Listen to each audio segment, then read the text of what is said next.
اعوذ باللہ من الشیطان الرجیم بسم اللہ الرحمن الرحیم وَإِذْ قَالَ لُقْمَانُ لِابْنِهِ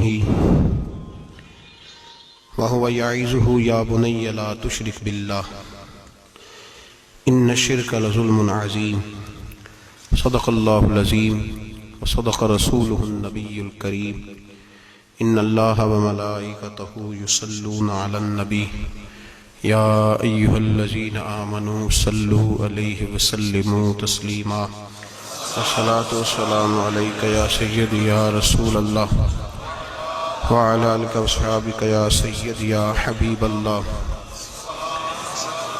الصلاۃ والسلام علیک یا سیدی یا نبی اللہ وعلی آلک واصحابک یا سیدی یا نور اللہ اللہم صلی علی سیدنا و مولانا محمد معدن الجود والکرم وآلہ وصحبہ وبارک وسلم۔ تمام تعریفیں اللہ جل مجدہ الکریم کے لیے، ہر قسم کے درود و سلام نبی رحمت سید عالم صلی اللہ علیہ وسلم کی ذات والا صفات کے لیے۔ حمد و صلاۃ کے بعد قرآن مجید کے 21ویں پارے میں سورہ لقمان ہے۔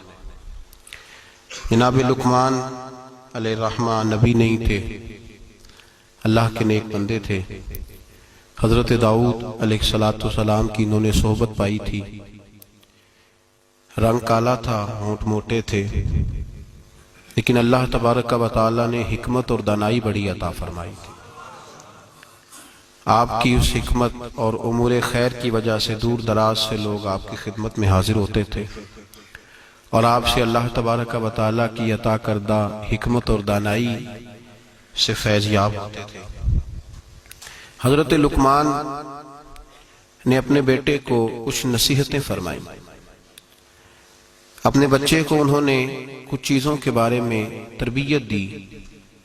اللہ تبارک و تعالیٰ کو ان کی وہ باتیں اور وہ انداز اتنا پسند آیا کہ رب نے اس کو قرآن مجید میں بیان فرما دیا۔ اور اللہ تبارک و تعالیٰ کا اس چیز کو قرآن مجید میں بیان کرنا اس بات کی دلیل ہے کہ اللہ تبارک و تعالیٰ کی یہ رضا ہے کہ مسلمان اپنے بچوں کی تربیت اسی انداز میں کریں، اسی انداز میں اپنے بچوں کی تربیت کریں۔ یہ عنوان اور یہ باتیں ماں اور باپ کو سیکھنی چاہیے، بلکہ ہمارے بعض بزرگ تو فرماتے ہیں کہ جس بیٹے اور بیٹی کا نکاح کرنے کا ارادہ ہو، اس کو جہاں اور ان کی ضرورت کے مسائل سکھائے جائیں وہاں انہیں سورہ لقمان کی ان آیات کی ضرور ان تک پیغام پہنچایا جائے، تاکہ انہیں پتہ ہو کہ کس نہج پر، کس بنیاد پر اور کس طریقے سے ہم نے اپنے بچوں کو اللہ تبارک و تعالیٰ کی رضا کے مطابق ڈھالنا۔ انسان سب سے زیادہ مخلص اپنی اولاد کے ساتھ ہوتا ہے۔ اس پر علماء نے کلام کیا ہے کہ بچے بھی اپنے ماں باپ کے ساتھ اتنے مخلص ہوتے ہیں کہ نہیں۔ اس میں تو شک ہے کہ ہو سکتا ہے بچے اپنے ماں باپ کے ساتھ اتنے مخلص نہ ہوں، لیکن یہ طے شدہ بات ہے کہ ماں باپ اپنی اولاد کے ساتھ وہ مخلص ہوتے ہیں، ان کا خلوص مکمل ہوتا ہے اپنے بچوں کے ساتھ۔ تو حضرت لقمان جب اپنے بچے کو نصیحت کر رہے تھے تو وہ ان باتوں کی طرف دلا رہے تھے جو وہ سمجھتے تھے کہ بڑی ہی ضروری ہے، جن کی وجہ سے ان کا بچہ بڑی خیر پا جائے گا، مکمل کامیابی دنیا اور آخرت کی حاصل کر جائے گا۔ ہم اپنی اولاد سے مخلص ہوتے ہیں، ہمارا اپنی اولاد کے معاملے میں رویہ بڑا خوبصورت اور ہمارا دل اپنے بچوں کے بارے میں بڑا صاف ہوتا ہے۔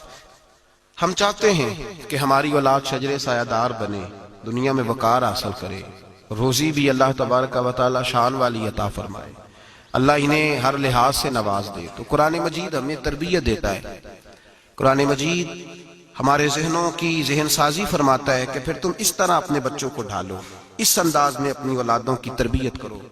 سورہ لقمان کی جو آیہ کریمہ میں نے سب سے پہلے تلاوت کی وہ 13 نمبر آیت ہے۔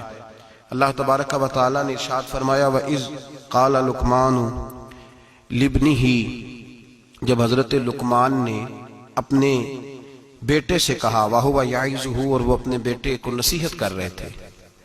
سب سے پہلے انداز کیا اختیار فرمایا، یا بنیا، اے میرے بیٹے۔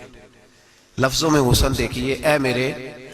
ہمیں جب اپنی اولاد سے ناراضگی ہوتی ہے تو ہم ایک خطبہ پڑھتے ہیں، اس خطبے میں اپنی نیکیاں اور اولاد کی نالائکیاں گنواتے ہیں، سمجھانے کا انداز اختیار نہیں کرتے جاہو جلال میں. اور بعض اوقات معاذ اللہ تعالیٰ کچھ ایسے بھی لوگ ہوتے ہیں جو گالی بھی دیتے ہیں, سخت سست بھی کہتے ہیں, لفظوں کی حرمت کا پاس نہیں کرتے, اور وہ خطبہ وہ آدھے گھنٹے کا ہو 25 منٹ کا ہو وہ دے کے ہم نکل جاتے ہیں, انہیں بڑا ستایا ہے تم نے. لیکن ہم کسی موقع پر بھی اس پھول کو جڑی بوٹی سے علیحدہ کرنے کی کوشش نہیں کرتے. ہم جو انداز ہونا چاہیے وہ انداز ہم اختیار.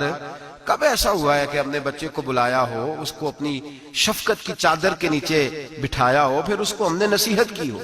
اور اگر ہم کبھی نصیحت کرتے بھی ہیں تو وہ دنیا داری کی نصیحت ہے, وہ مال دولت جمع کرنے کی نصیحت ہے, وہ زمانے میں اونچا مقام پانے کی نصیحت ہے. حضرت لقمان اپنے بیٹے کو نصیحت کرتے ہیں تو کہتے ہیں یا بنیا, او میرے بیٹے کا لفظ حسین جملہ. اللہ کے رسول صلی اللہ علیہ وسلم نے فرمایا اکریموا اولادکم, اپنی اولاد کی عزت کیا کرو. اپنی اولاد کی ذرا بول کے بتا.